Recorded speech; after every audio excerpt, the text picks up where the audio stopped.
MIJ의 김현기 목사입니다. 이렇게 MIJ 미디어 스쿨을 함께 하시는 여러분들 모두 환영합니다.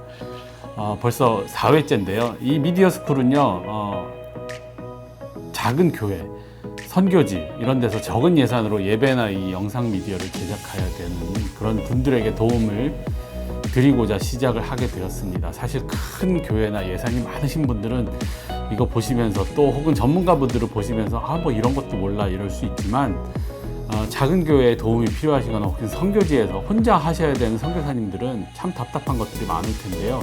혹시 궁금하신 것들이 있으면 댓글로 남겨주시고 또 그 댓글을 통해서 계속 소통하면서 만들어가는 그런 미디어 스쿨을 만들도록 하겠습니다. 우선 오늘 네 번째 시간에는 오늘은 교회나 이 사역에 적합한 카메라를 고르는 법에 대한 이야기를 좀 하도록 하겠습니다. 사실 요즘은 카메라가 종류가 너무 많습니다. 또 너무 다양합니다. 브랜드도 많고 가격도 너무 천차만별이고 또 막상 카메라가 필요해서 사려고 하는데 어떤 카메라를 사야 좋은지 잘 모르는 경우가 많습니다. 그래서 제가 몇 가지 기준을 갖고 카메라를 고르는 팁 혹은 교회 사역에 적합한 카메라 또 지금 하려고 하는 것에 적합한 카메라를 이렇게 가려내는 방법들을 좀 이야기를 하고자 합니다. 사실 우선 첫 번째로 가장 처음으로 생각해야 될 것은 카메라의 용도입니다. 물론 우리들 대부분 특히 작은 교회를 섬기시는 분들, 목회자나 사역자나 혹은 선교지에서는 이 가장 적은 예산으로 구입을 해서 아주 다양한 일에 쓸 수 있는 카메라를 구입하기를 원하시죠. 설교도 찍고 또 사역하는 모습도 찍고 또 사진도 찍고 또 어디 함께 야외 예배 갔을 때 기념사진도 찍고 또 가끔은 이렇게 인터뷰도 하고 아이들 영상도 찍어서 좀 남기고 싶고 교육부에서는 특히 그런 경우가 많이 있죠. 선교 보고도 하고 선교지에서 이런 일을 많이 씁니다. 사실 이런 다용도의 카메라를 쓰고 싶어 하시는 게 당연하지요. 그게 이상한 게 아닙니다. 그런데 이런 모든 기능을 할 수 있는 최고의 카메라는 이미 여러분들이 다 보유하고 있습니다. 저도 마찬가지로 지금 있습니다. 네, 요즘은 저 아프리카에 선교하시는 선교사님이나 남미의 선교사님들도 물론 더 이렇게 낙후된 곳들이 있지만 대부분의 경우는 다 인터넷 되는 이 휴대폰 또 이 셀폰들을 다 가지고 있습니다. 이 웬만한 셀폰들은요 아주 구식이 아닌 다음에는 요즘은 이 풀 HD의 동영상 1920에 1080 레졸루션이 나오는 동영상을 찍을 수 있는 휴대폰들입니다. 물론 사진은 당연하고요. 사진도 어마어마합니다. 그 안에 애플리케이션을 설치하는 거에 따라서 정말 휴대폰으로 찍은 사진이 아닌 것 같은 사진들을 찍을 수가 있어요. 휴대폰 이외의 영상용 카메라를 구입해야 한다고 할 때는 분명히 말씀드리지만 그 용도를 한 가지만을 정하시기 바랍니다. 그 한 가지의 용도가 무엇이냐에 따라서 어떤 것을 구입할 것이냐가 결정이 됩니다. 그 기준에 30분 이상의 녹화를 고려를 하십시오. 30분 이상 녹화할 일이 많으면 비디오용 캠코더를 써야 합니다.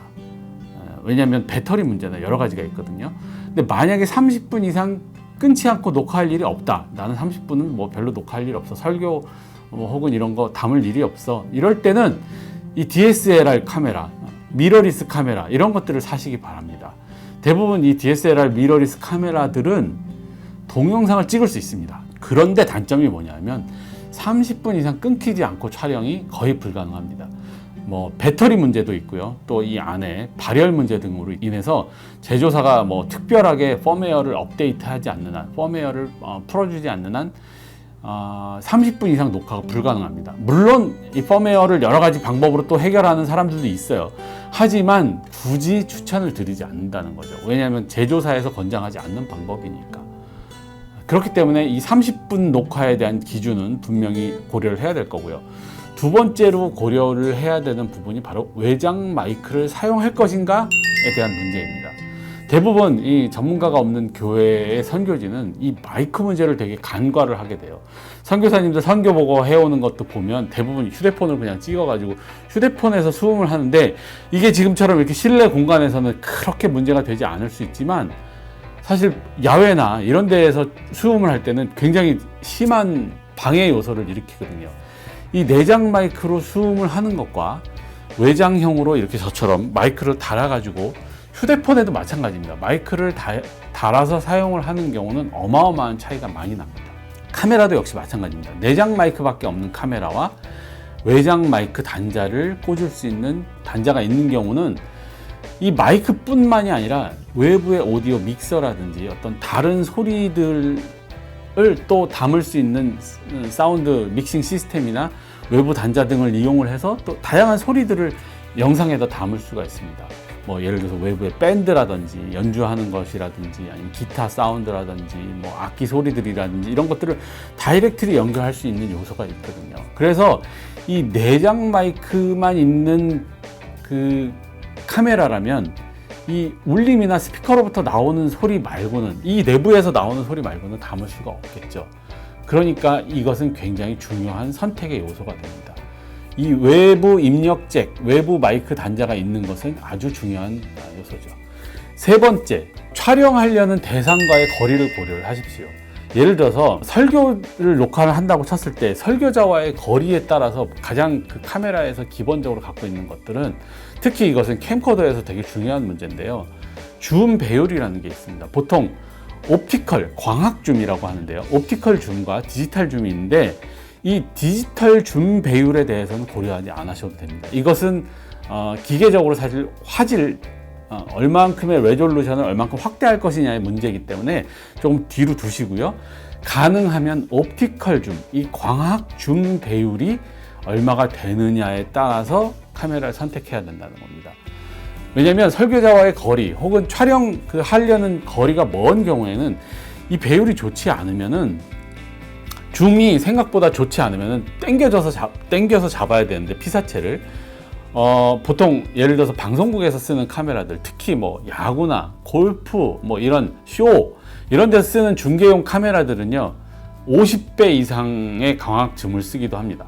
뭐 50배, 심지어는 뭐 2x로 이렇게 전환을 시켜가지고 뭐 100배까지도, 물론 이제 노출은 떨어지지만. 그리고 요즘은 또 뭐 새로 나온 뭐 삼성의 폰들 같은 경우는 광학 줌을 10배 뭐 이렇게 하기도 하죠. 요즘은 카메라가 이렇게 뒤에 또 뭐 3개, 4개 달려가지고 용도에 맞는, 휴대폰의 용도에 맞는 렌즈들이 선택이 되기도 하는데, 결국은 이 얘기는 뭐냐면, 이 렌즈가 이런 역할을 하기 때문에 이런 렌즈가 고배율, 고줌 배율을 가지고 있다면 사실 가격이 올라가게 됩니다. 그러니까 지금 제가 말씀드린 이 세 가지의 포인트. 첫 번째, 30분 이상 녹화 가능할 것이냐 말 것이냐로 카메라의 기종을 결정할 수 있습니다. 캠코더로 갈 것이냐 아니면 DSLR로 갈 것이냐. 둘째, 외부 마이크 단자. 어떤 카메라를 선택을 하더라도, 예를 들어서 캠코더를 선택을 하던 DSLR 사진기 위주로 되는 카메라를 선택을 하던, 외부 입력, 마이크 입력 단자가 있느냐 없느냐로 굉장히 구분을 할 수가 있고요. 세 번째, 과연 줌 배율은 얼만큼의 줌 배율로 선택을 할 것이냐. 이것은 나와 피사체와의 거리, 그러니까 카메라와 피사체와의 거리에 따라서 결정이 됩니다. 그래서 굉장히 긴 홀, 예를 들어서 아주 피사체와의 거리가 먼 경우에는 가능한 한 고배율의 줌이 장착되어 있는 카메라를 사용하시는 것이 훨씬 이득입니다. 왜냐하면 다양한 사이즈를 잡을 수가 있으니까. 만약에 아주 줌 배율이 적은 카메라를 하려면 방법은 딱 하나밖에 없습니다. 발로 쓰는 거 말고는 없습니다.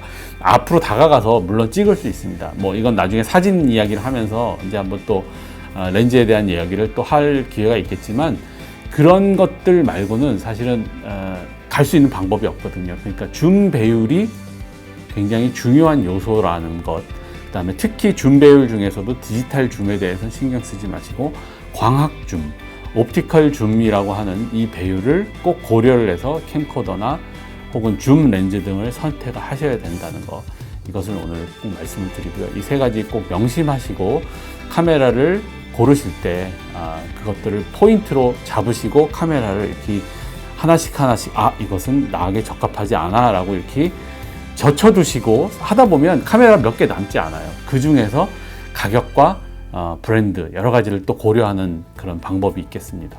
오늘은 카메라를 선택하는 법 첫 번째 시간이었는데요. 다음 시간에는 이 카메라를 선택하는 법 좀 더 구체적으로 두 번째 포인트들을 알려드리도록 하겠습니다. MIJ 미디어 스쿨은 항상 소통하는 방송입니다. 소통하는 채널이고요. 그러니까 여러분들 댓글 환영하고 언제든지 또 질문 남겨주시고 구독, 좋아요 또 눌러주시고 함께 이야기 나누기를 바라겠습니다. 감사합니다.